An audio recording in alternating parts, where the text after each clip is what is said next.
स्वागत है आप सभी का विवेक पाठशाला पे।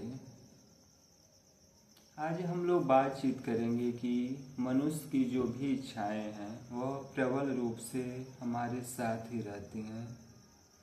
कई बार हम लोग जीवन में बहुत कुछ कर सकते थे, लेकिन मनुष्य अपने ही आलसपन के माध्यम से अपना ही गला स्वयं दबा लेता। उस पर हम लोग एक कहानी के माध्यम से अपनी बातचीत रखेंगे। प्राचीन समय की बात है, एक राज्य था। वह राज्य आर्थिक रूप से संपन्न और वहाँ पे सब कोई खुशहाल से आपस में मिलजुल के रहता था। किसी भी प्रकार की, या यूँ कहें कि किसी भी प्रकार का वहाँ दरिद्रता नहीं थी। आर्थिक रूप से और सामरिक रूप से दोनों ही स्तरों पे राज्य संपूर्ण खुशहाल जीवन यापन कर रहा था।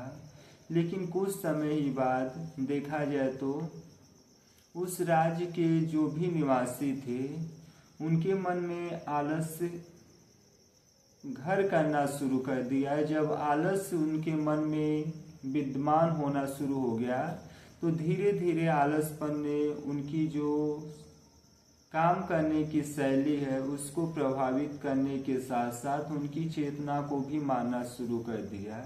जिनकी चेतनाएं मर चुकी हों, जिनकी चेतनाएं प्रबल रूप से मर चुकी हों, तो वह सांसारिक जीवन में सिर्फ एक जिंदा मौत के समान या मुर्दा मौत के समान ही वह जीवित रहता। उस राज्य के लोगों में अब आलसपन अपने प्रबल रूप से क्रमबद्ध रूप से विद्यमान होना शुरू कर दिए। जो राज्य बाहरी रूप से संपन्न दिख रहा था और सामरिक रूप से संपन्न था, लेकिन धीरे धीरे वह राज्य आंतरिक रूप से अब खोखलापन की ओर अग्रगामी होना शुरू कर दिया।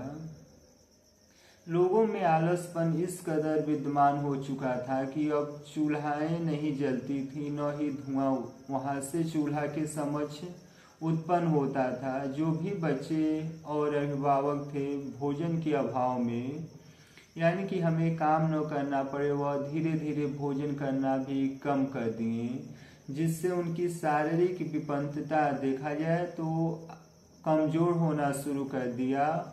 और स्थितियाँ इतनी भयावह हो चुकी थी कि लोग अब खाना भी छोड़ चुके थे, क्योंकि अगर हम भोजन करें तो हमें चूल्हा चौका का काम करना पड़ेगा।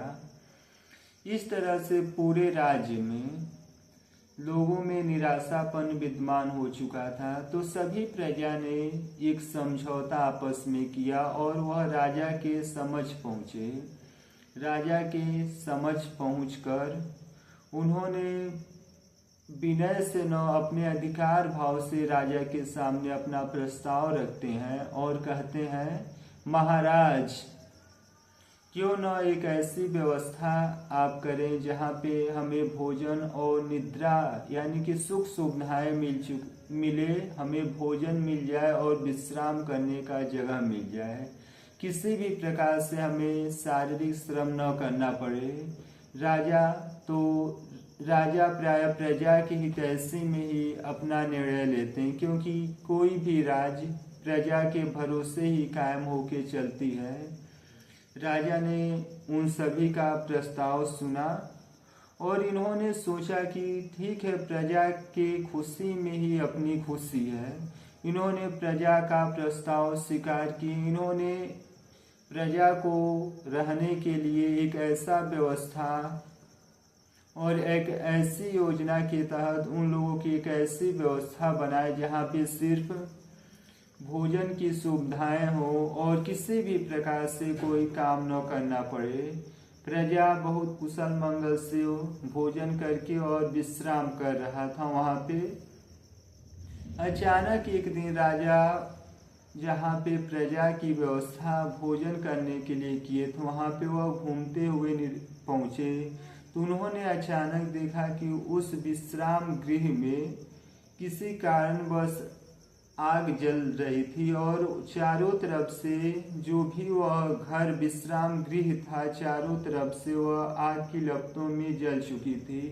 तभी उनका दृश्य वहाँ पे जो भी प्रजा थे जो सिर्फ भोजन करके विश्राम कर रहे थे, तो वह घर आग की लपटों से जल रही थी, तो वह प्रायः वहाँ से भागना शुरू कर दिए और अपनी जान को बचाने के लिए एक स्थान से दूसरे स्थान पे भागना शुरू कर दिए। राजा यह दृश्य देख के अद्भुत पलों में प्रवेश हो गए थे, यानी कि यह वही प्रजा थी जो काम न करना चाहती थी, लेकिन अपनी प्राणों की बलि, यानी कि अपनी प्राणों पे जब स्थितियाँ आ चुकी थी तो वह प्रजा काम करना शुरू कर दी थी। यानी कि प्रजा रूपी जो काम न करने की शैली थी, राजा के मन में यह कहीं ना कहीं मन में उत्पन्न हुआ कि यह प्रजा से अगर हमें काम कराना तो उस पर हम किसी प्रकार से अधिकार के माध्यम से या दंड के माध्यम से हम प्रजा से काम करा सकते हैं। बाकी उसी दृश्य में राजा देख रहे हैं कि दो ऐसी प्रजाएं थीं कि वह किसी भी प्रकार से अपने जीवन को बचाने की इच्छुक न थी। चारों तरफ से घर अग्नि से जल रहा था, लेकिन वह बिना किसी भयभीत हुए वह वहाँ पे सो रहे थे। राजा का मंत्री ने कहा कि महाराज, यह दोनों अग्नि की लपेट में आकर जल जाएंगे, हम इन्हें बचा देते। राजा ने उन दोनों को रोककर कहा कि यह ऐसे लोग हैं जिनका या तो जीवित रहना या मृत हो जाना, दोनों ही स्थितियों में किसी भी प्रकार से राज्य का नुकसान नहीं होगा। और अचानक तभी पहला व्यक्ति सोया हुआ था, उसकी पीठ पे किसी चीज गर्म चीज का एहसास होता, तो दूसरा व्यक्ति से कहता कि देखो मेरे पीठ पे कोई गर्म चीज खुजली कर है, इसको तुम खुजली करा दो। दूसरा व्यक्ति कहता बिना देखे हुए एक पल कि तुम दूसरी दिशा में ही घूमकर सो जाओ।